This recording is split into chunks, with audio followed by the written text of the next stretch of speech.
The window has gone nuclear. Liverpool have detonated the British transfer record to land Alexander Isak for 130 million. Manchester City have moved with cold precision to install Gianluigi Donnarumma as their new numberer. Jadon Sancho has swapped to Old Trafford for a clean slate at Aston Villa. Ilkay Gündogan is packing for Istanbul. And Randal Kolo Muani is on a prove-it tour in North London with Spurs. If this video hits 350 likes, I'll sit down straight away and start working on the next episode. No waiting, no filler. Let's get into it. Liverpool didn't inch into this deal. They kicked the door off its hinges. 130 million.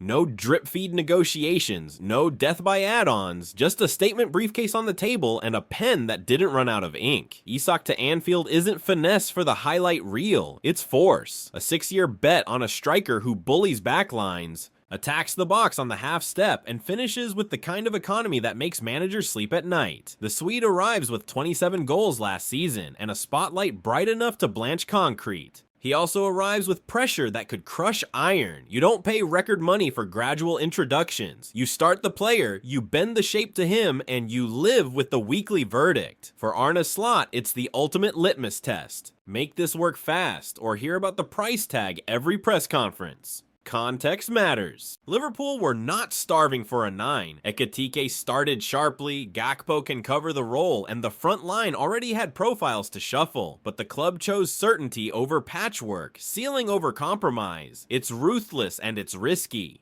The fee is north of what Napoli wound up taking for Osimhen. It dwarfs the rumor mill valuations that followed Isak for months. But Liverpool saw the leverage flip when the player leaned out of Newcastle's project and the window clock began to scream. They didn't haggle, they ended it. Now they own the aftercare, integrating a record buy without detonating the balance that makes Liverpool, Liverpool. If it hits, the title odds aren't just a conversation, they're a calculation. If it misses, the word flop will stalk every minute he plays. Spare a thought for Ekitike. You start hot, 3 goals and an assist, and then a 130 million meteor lands on your position. That's football at the top. One day you're part of the solution, the next you're the rotation piece. Agents will talk, minutes will decide.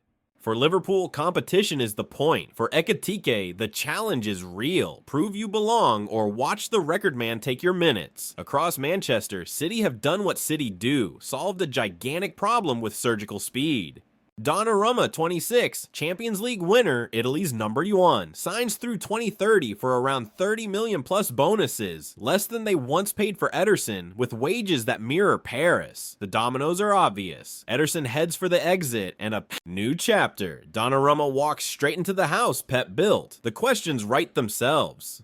Guardiola demands a goalkeeper who plays like a midfielder, first touch like a lullaby, passing angles like a metronome, composure welded to ambition. Donnarumma is a fortress on his line, a giant in 1v1s, but his distribution has always been more functional than artful. Will that hold in City's patterns? Maybe the answer is timing. If this is Pep's last lap, the strict demands of his keepers could soon be someone else's preferences. Either way, City get prime years at a cut price and keep the one position you can't fudge locked down for seasons. Style debates are loud, trophies are louder. Old Trafford finally exhaled. Jadon Sancho's saga has a full stop. Aston Villa. On a straight season-long loan, no option attached. Wages split with United. It's sensible and it's merciful.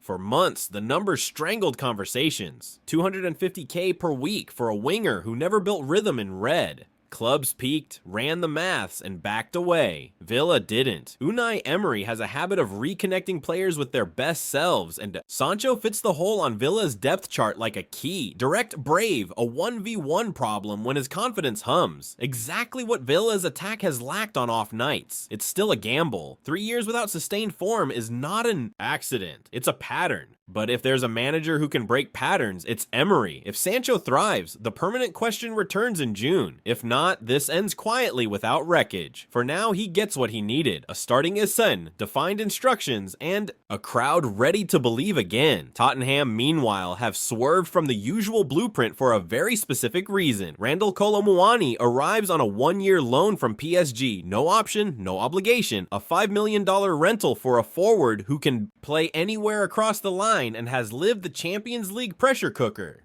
Spurs don't typically do short-term stopgaps, but this is a depth play for a manager who wants rotations, not replacements.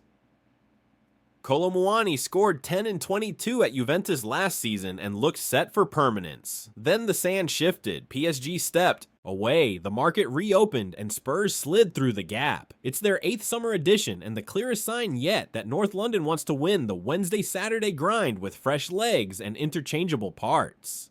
Will fans worry about falling in love with a player they can't keep? Sure, but seasons are earned in the now. If he fires, the rest is a problem for June. There's a different kind of romance brewing in Istanbul. Ilkay Gündogan, a city legend, who turned title run-ins into his personal highlight reel, is on the verge of Galatasaray on a 1-year deal around 5 million. Saudi asked, MLS asked, others flirted, but Gala were patient and consistent. The timing makes sense for everyone.